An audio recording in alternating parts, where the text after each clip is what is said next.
and then put him, you know, up to a mic. It's like, I'm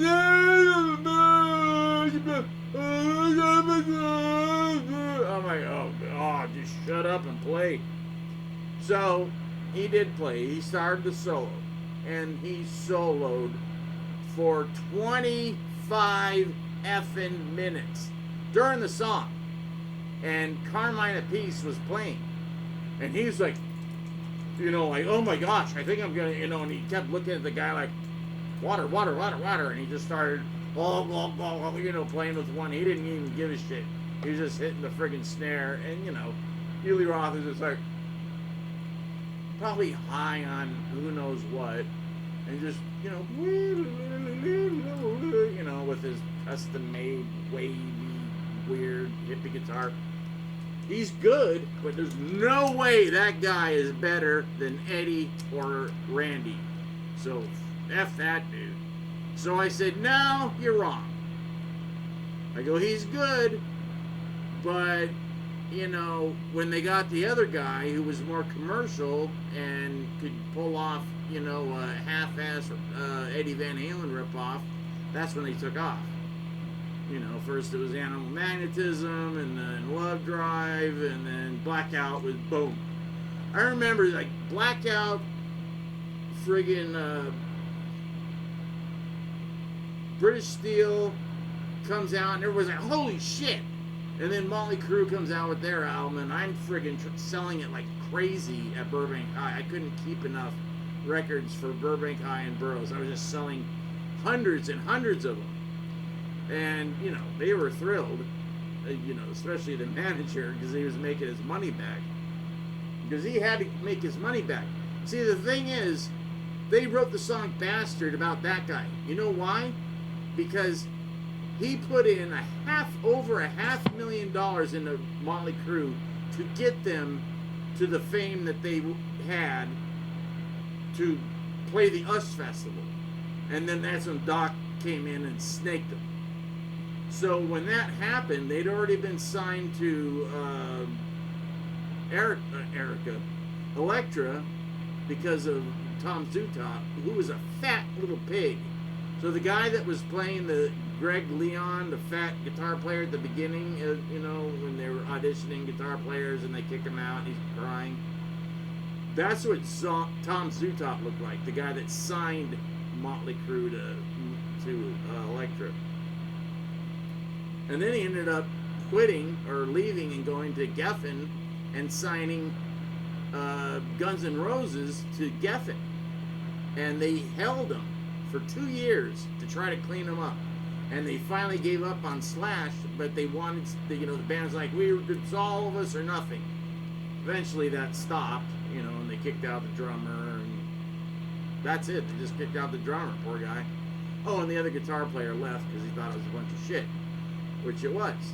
I mean, do you realize that this band has been writing the same 3 effing albums for how many 4 decades?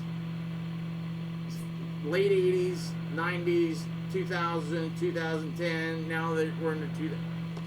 And they're still writing Appetite and the, you know, Use Your Illusion albums. That's it.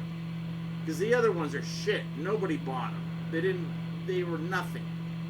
They're still writing those albums. It's really 2 albums, 2 releases, or 3 albums. 2 releases, 3 albums. So there's a lot of things that drive me crazy about Guns N' Roses, but whatever. They got it. They made it. They got in at the right time. So they were signed in '85, which was perfect time. If you got signed at 85, your chances of really making it were big. But if you got signed before that, because like Rat got signed before that, but they made the big push in '85, and they wrote it, but then they, when Robin Crosby got, you know, sick with the heroin shit, and he left, that was in Rat. Rat just spiraled. Whether they want to admit it or not, Robin Crosby was Rat.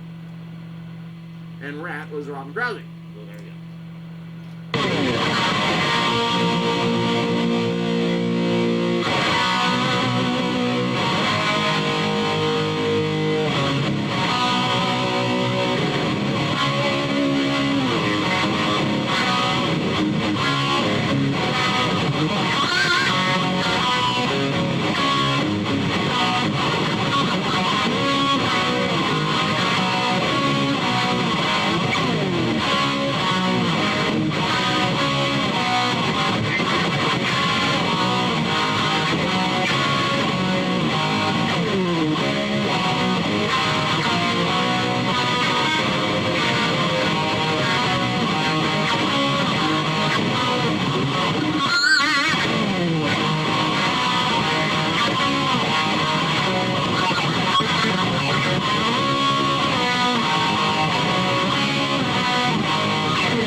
That's it. I gotta go. It's late.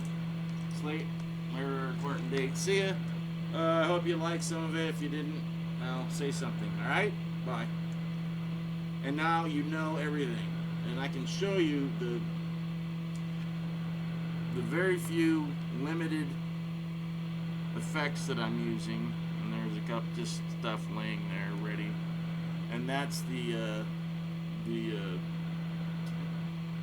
mixer that I use to go from the amps and to these. So there's this mic and another mic over, because I have the other amp on the other side of that table, so it's a big separation. Because people are going, it's muddy. Well, it's not now, is it? All right. That's that. See ya. There's the killer. I love that thing. I was gonna call it the Killer Queen, but why? It's just the Randy Ghost. That's it. Randy's Ghost. I like it. That's that guitar. See ya. Randy's Ghost.